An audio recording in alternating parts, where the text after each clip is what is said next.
Hello and welcome to Lightways Astrology with me, Anna Isabel.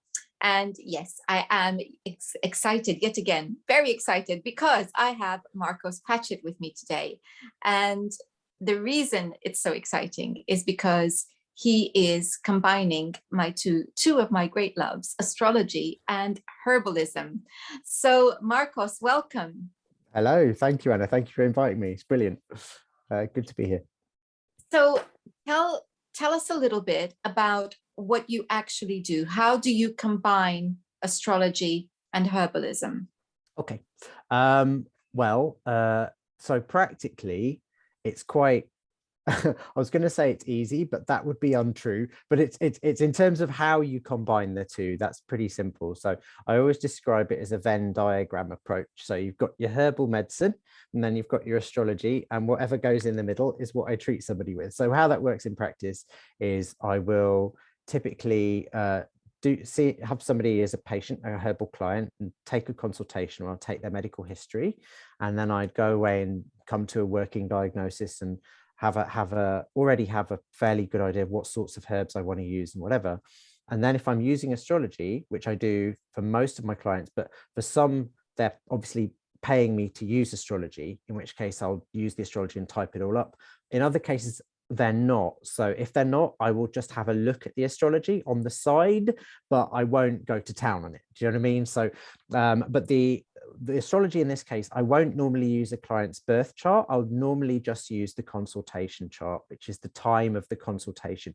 Reason being, you've always got it. There's no doubt about the time, so you don't need to worry about rectifying the chart, which is, for anyone who doesn't speak astrologies, it means like if you're not sure of the birth time, it's a long and complicated process that you have to do to work out when exactly the time was.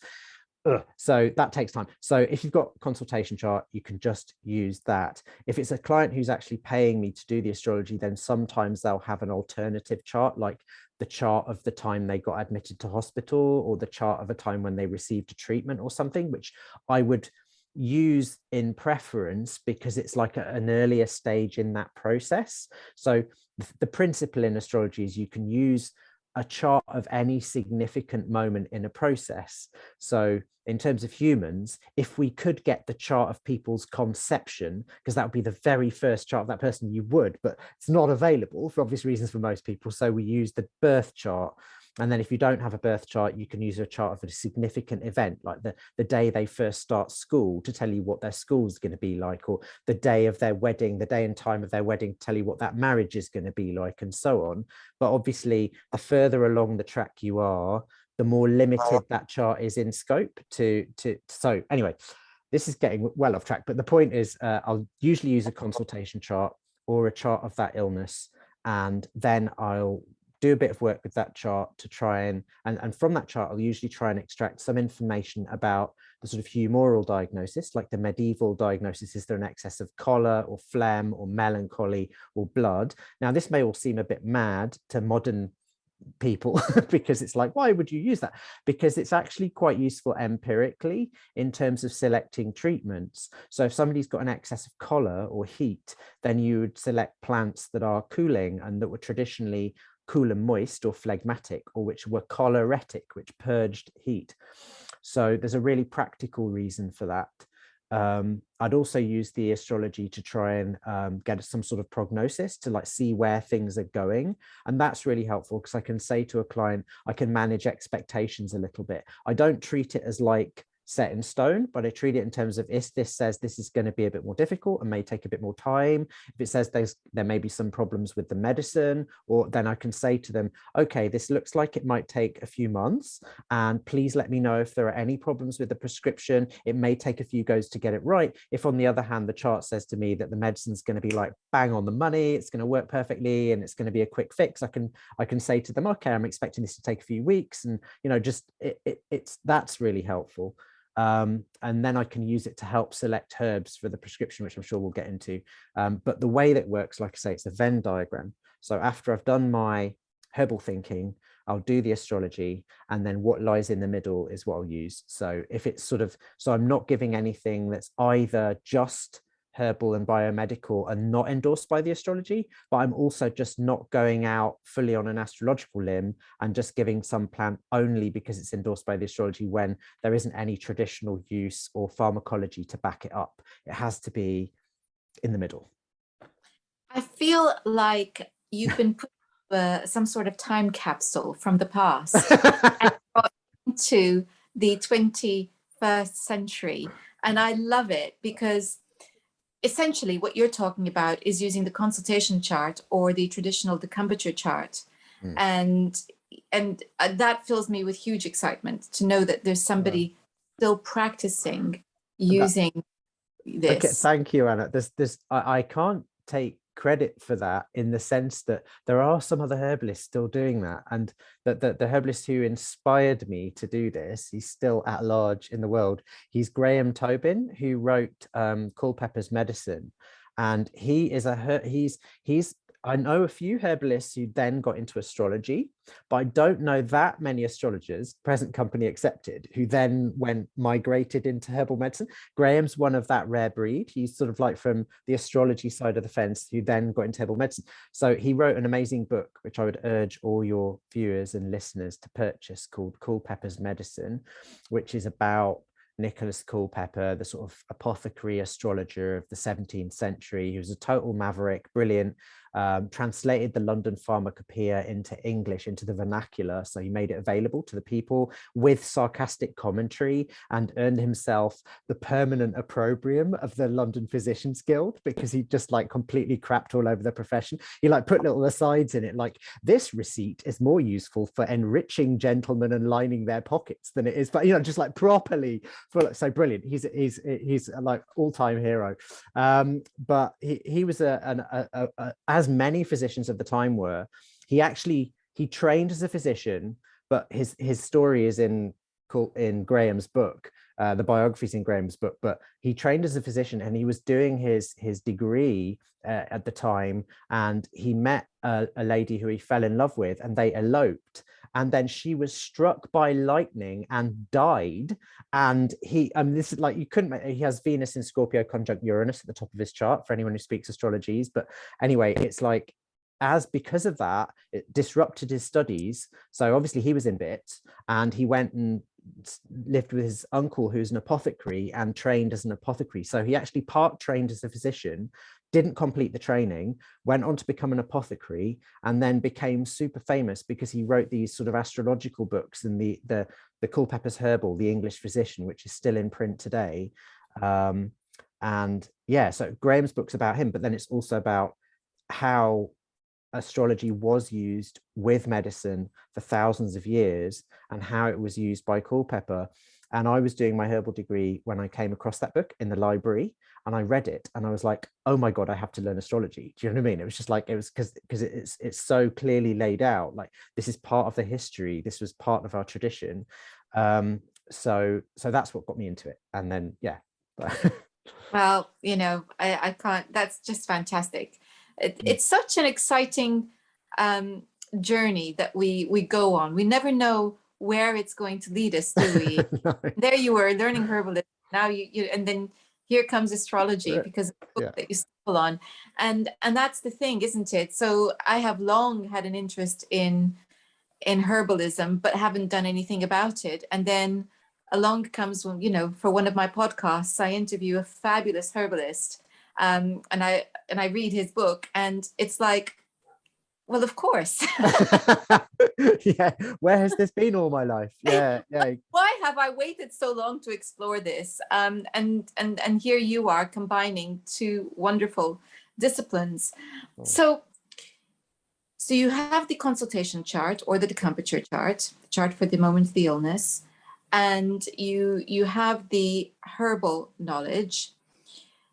I guess my question is, are there plants, and you're talking about the system of humors, which is not going to be unfamiliar for those who know anything about Chinese medicine. Sure. Or Ayurvedic medicine. Very comparable. Yeah.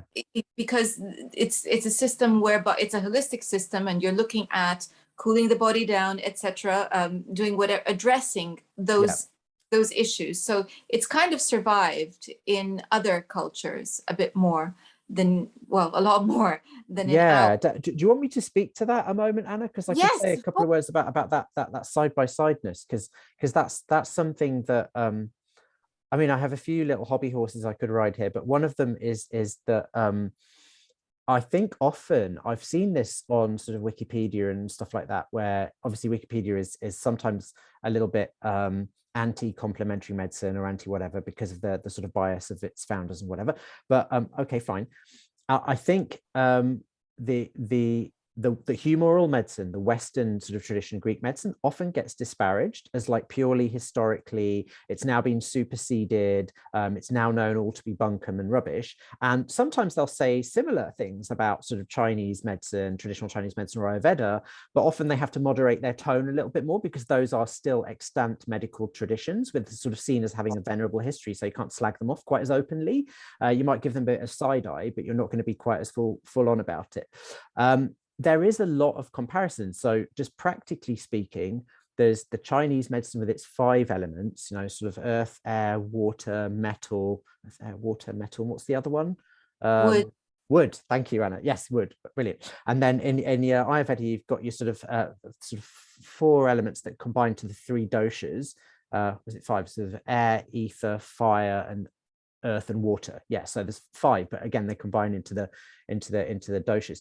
Then you've still got the Unani Tib tradition, which is still alive in India, and that is most similar to the ancient Greek medicine which formed the basis of the humoral medicine. Because in Unani Tib you have the 4 main elements: earth, air, fire, water, and then the 5th element was recognized in humoral medicine. That was the quintessence, which was the sort of the invisible 5th element which holds things together, as in the movie of the same name, sort of thing.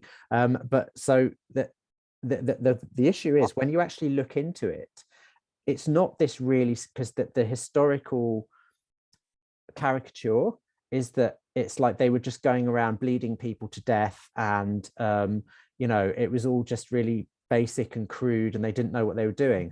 I'm sure there were some really crap physicians who were a bit over enthusiastic with the Lancet, but it seems to me, looking at the history, that sort of excessive bleeding to death of people was something that sort of came in more later in the tradition as medicine was sort of changing over from the old Galenic system to the new modern medicine. Because the early sort of empirics who were experimenting with minerals and like mercury and like with bleeding, whatever, they were really kind of gung-ho about giving people massive doses of antimony and bleeding them. And like the old humoral approach would be, you would only bleed a patient if there was an excess of blood, as in like they had, this would show up in the astrology, for example, of lots of planets in air signs. They were in a plethoric state. They were maybe a bit there was swelling or something like that. You'd want to drain them a bit, but that wasn't overused. Usually you might bleed somebody who had melancholy, but you do it very gently and at a particular time. So there were a lot of nuances,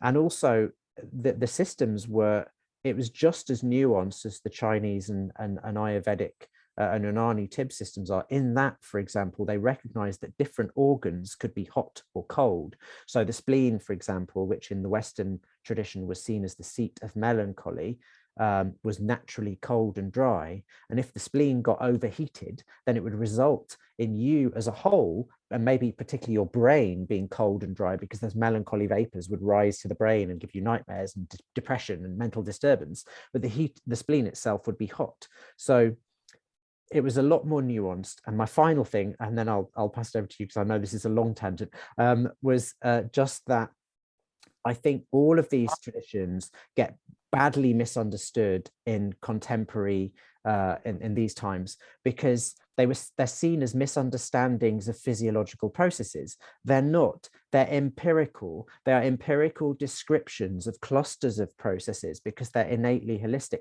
They're describing clusters of symptoms and diseases as patterns in that person. So they're not looking for pathogenic causes. They're looking at what is the pattern that's being produced in this person, and then what plants might be used to adjust this pattern. And there's a real suitability. It's not the word I'm looking for, but it'll do. Suitability between that sort of thinking and the use of plants as medicine, because plants are chemical soups. They are complex in their chemistry. And yes, we've got some plants which are like drug plants, which are like produce one compound that's really powerful that overshadows all the rest, like deadly nightshade or magic mushrooms or whatever. And these are amazing shamanic plants, of course, but the majority of medicinal plants have a whole like range of compounds that are working together or against each other, or just basically in concert to produce a diverse array of effects simultaneously. So it's more like a paintbrush than a pencil. You've got a broad stroke of effects. So that's very much suited to adjusting patterns of dysfunction more so than it is to targeting specific pathogens or mechanisms in modern medicine. Those are just some thoughts, but anyway. No, but that makes it's absolutely the case. So where, you know, they think it's a misunderstanding of physiology, I would say actually this is the Achilles heel of modern medicine. Yeah. That they are misunderstanding the whole because they're only treating a specific thing instead of the whole. Yes. And that is the aim of more traditional medicine. So it's having a holistic approach versus a particularizing or sort of very narrowly focused. It's very narrow. You're right. Yeah, and I don't want to say that I think modern medicine is wonderful. I'm not an opponent of modern medicine at all. I think it's amazing. We're incredibly lucky to have it. It's the most life-saving in terms of, it's the best medicine we've ever had in history for acute care, in terms of emergency care, life-saving care.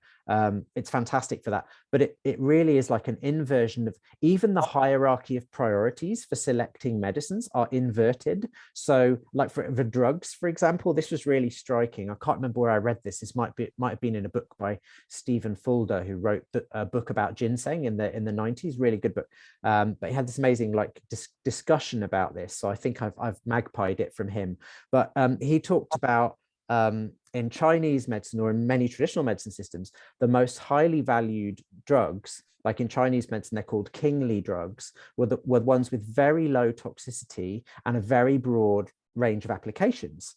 And the converse is true in modern medicine. The most highly valued drugs are the ones which are really toxic and really specific in their effects. And the least valued drugs are your tonics and your sort of mild, broad things. The same was true in medieval medicine, by the way, because your herbs of Jupiter and Venus, where Jupiter herbs were for the most part food grade, Venus herbs were the mildest, and these were the mildest, benignest, most broad application plants, like lemon balm or milk thistle for Jupiter, or dandelion for Jupiter, or roses, or I'm trying to think of other Venusy plants, motherwort or vervain for Venus. You know, this sort of like much milder. And then your herbs of Saturn and Mars, the two malefics, like Mars plants, you could get milder ones like nettle, but a lot of Marsy plants were getting into the more sort of toxic range. And then a lot of Saturn plants, again, you've got some milder Saturn plants like comfrey, although that does turn out to contain a few pyrrolizidine alkaloids, which can be a little bit dodgy if you take them internally for any length of time.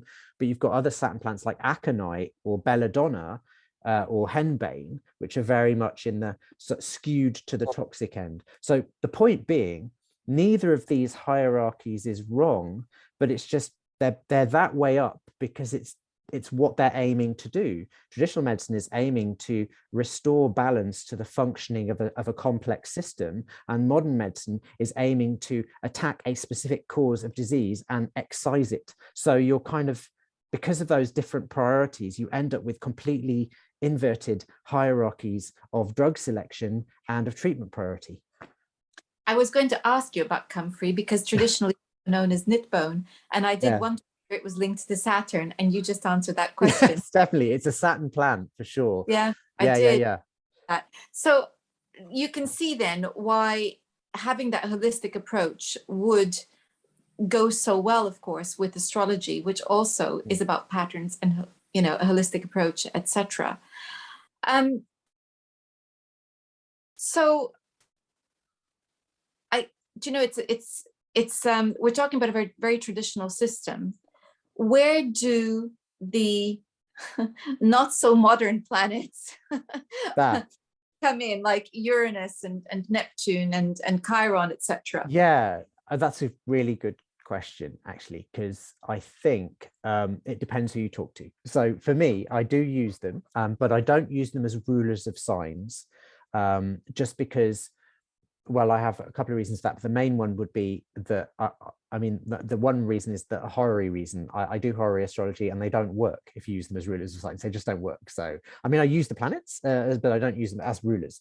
But the second, I'm sure there'll be other astrologers who disagree, but I've done horary for a number of years, and I just don't think they work. The second reason is there's a traditional scheme of rulership, you know, where you've got the sun ruling Leo and the moon ruling Cancer, and then each of the other planets rules one so-called masculine and one so-called feminine sign, or one diurnal and one nocturnal sign. So you have this lovely symmetry where each of the planets gets one each, and then you have your classic archetypally feminine, archetypally masculine rule one sign of each of those natures. So it's like this very carefully worked out scheme. So I don't think you should sort of like casually break those things up. But in terms of how I use them, so there are certain things that they will symbolize. Sometimes I get a little, because I'm so used to using the traditional 7, I sometimes get a bit planetary blindness, like where unless it's on an angle, I won't see it. And it's like, no, but it's making an opposition to that. It's got to be relevant. But so if they're on an angle, if they're really shouting at me, if they're conjunct the sun or the moon or somewhere prominent, I will really take note of those planets. The reason I say they have to be prominent is because from a human perspective, they don't have light. So in other words, you can only see them with the aid of a telescope. You can't see them with the naked eye. All the other stars up to, and the planets up to Saturn, you can see with the naked eye. So I would say the traditional planets don't have orbs, like in this might be getting a bit specific, but in astrology, in modern astrology, it's often said that an aspect has an orb. That wasn't how it was done in traditional astrology. A planet has an orb. So what an orb is just an orb of influence, the number of degrees around a planet, where when it was moving towards another planet in the sky, it's like once they get within orb, they start having a conversation. So it's like that. So obviously the sun had the biggest orb because it's the brightest thing in the sky, followed by the moon. And then I think it was Jupiter and Saturn, because they were the most authoritative, the furthest out and the slowest moving. And then I think Mars and Venus and Mercury had roughly similar sort of orbs somewhere in the middle. None of the outer planets have any orb because they don't have light. You can't see them unless you use a telescope. So they need to be closer to other things to show up. Uranus generally seems to me to indicate something disruption. It can indicate, like, for example, spasms or cramps or electrical conduction things that are going wrong. So like one of my first patients that I ever saw was a lady who had, I mean, she came in with the diagnosis. She had severe palpitations. I think she had some sort of ventricular sort of dysfunction. I can't remember what it was now. It was years ago, but her heart was almost jumping out of her chest, and she had Uranus transiting by conjunction her 8th house sun at the time. So that's pretty full on, because the sun is the heart. The 8th house is often part of the chart representing suffering or death or anxiety. And Uranus, this electrical conduction disruptor, literally as it was going over her sun in the 8th, she developed this serious medical arrhythmia with the heart. Pluto can represent any form of anything that seems to threaten survival, either physically or psychologically. Pluto always feels like a threat to survival, but it can show up physically or psychologically. Now, I've heard it said that it often represents antibiotics, which I find fascinating, because, and I've seen it bear out a few times, not always, but I've seen it prominent in the charts, people taking heavy doses of antibiotics.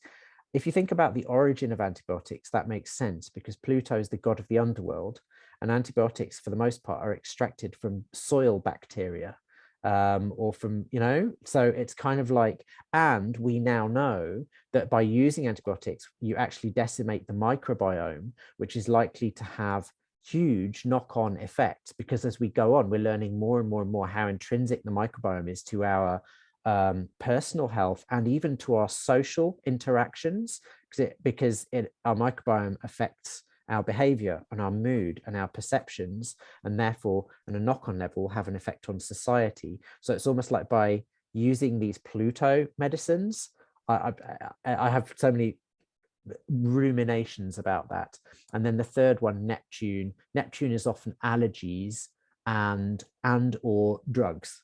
so I've seen it represent hypersensitivity or drugs of some sort. So if somebody's just had a reaction to an anesthetic, for example, they'll often have a main planet in the chart conjunct Neptune. Or if they've got loads of chemical sensitivities, they'll have the moon conjunct Neptune or something like that. And then the final one you mentioned, Chiron. Chiron is some sort of unhealable thing. So some sort of unhealable thing. So and something, as you know, on a psychological level, Chiron is the planet that represents the wounded healer. So it's the thing that you can't fix in yourself, or it's got some kind of like permanent sort of issue for you, but you then vicariously sort of will have compassion for and try to fix in others. So but I tend not to see or look at Chiron unless it's really screaming at me. I tend to probably undervalue it a little bit, just because it's, yeah. I think the thing about Chiron is that very often when it transits particular parts of the chart, it brings with it some very often physical pain of one kind or another due to something. So it's definitely it's actually much more. I mean, I used to sort of write any asteroid off as sort of space lint, but actually they're not. Chiron is very powerful. If you watch it, same with all the out planets, they're huge. If you watch their transits, they're really strong. They're really powerful. Absolutely. And I find with Chiron that when it does bring, let's say, disease in, as opposed to disease, but dis-ease with it, which creates some sort of physical ailment or problem, if it's dealt with in a more holistic way, it opens the door to healing at a deeper psychological and emotional level. And I think it's the most clear thing I see in a chart that shows that the physical thing is a symptom for something else. Oh, that's fascinating, Anna. All right, that's interesting. It's absolutely the case. And often as the person heals physically, if they are processing it, they are making connections to the, I guess maybe what I'm saying when I think about it is that because Chiron is so linked with intuition, is that it's a moment in time when you have an opportunity to intuit what you're experiencing physically is the deeper meaning behind it. Yes. Although I believe that is the case for all disease, that there's a yeah. Look, I often say that you can sort of go in on any of the levels, really, potentially. Yeah. But I think there's something about Chiron that is like an initiation into understanding that connection between the mind and the body, or the emotion and the body. And I think that's why I find it special in that sense. That's fascinating. I can see that from the point of view of the sort of traditional mythology of the centaur who was it something like about Hercules and his poisoned jacket and getting shot with an arrow and then being perpetually in pain and then being put up in the sky, sort of like put into the stars. That's my very sketchy cereal box rendition of it, something along those lines. But the bottom line is, from the mythology, you've got this very knowledgeable healer who is in a position, who, as a result of an act of sacrifice, is put into position where he's permanently in pain and can't heal his own wound, but nevertheless has a great deal of skill. So it's like whatever it transits or whatever it touches, it brings something of that in, where it will bring up some kind of either physical or mental trauma, but usually, as you say, an emotional trauma, something that's a wound for you. But it will also bring to the front a load of skill, a load of understanding about that thing that you could use to, at the very least, mollify, and maybe, as you say, it might open the door to transmuting it a little bit. I'm probably a bit more pessimistic about Chiron than you. I'm not sure that you can necessarily transmute it, but I do think it will bring up a lot of knowledge that can be more useful for others. So it's like that pain is not pointless. Do you know what I mean? It's like there's Yes. a Yeah. great purpose to that pain, and I think that pain could. So what I'm saying is, there's always a chance to heal things. So I'm not being totally negative about it, but whatever specific trauma that is, I think it will often emphasize the particular thing that, you know, maybe dig into a particular thing that you've already, like, it will dig into a painful point.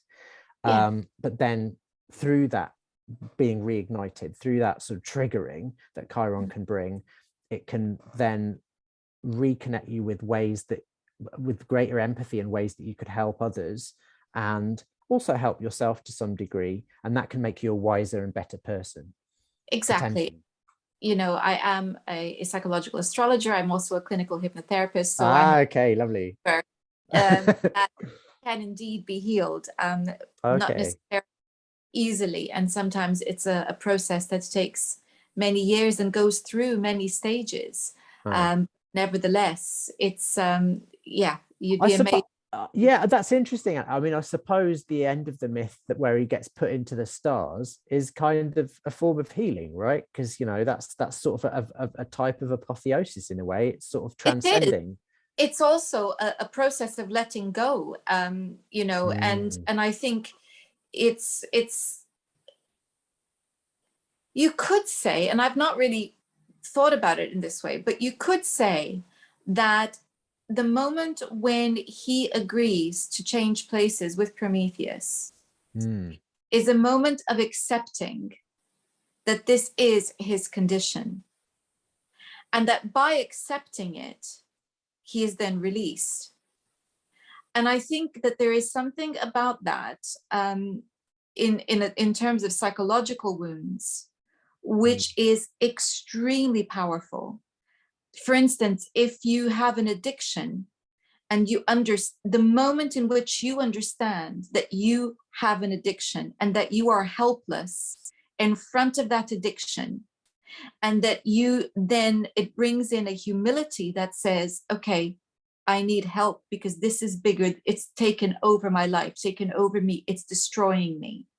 That is a point of release, because that's the point at which the door to healing opens. And it's hugely important, because it's not going to be healed overnight. Healing from addiction is a very long and arduous process. But nevertheless, it's that moment when you recognize you have an addiction, where you stop denying it, and when you are helpless, and when you understand with humility that you need help. And you're sort of making the analogy there that the point at which he's essentially volunteering to take on that pain is the point at which, as is the turning point, essentially. Exactly. Yeah. It's not something I'd really thought about. It's interesting. It's fascinating. That's made me really think about that moment and what it means. Because I think about Chiron a lot. Well, yeah, I suppose if you're doing psychological astrology and hypno, it's going to be part of that, because yeah.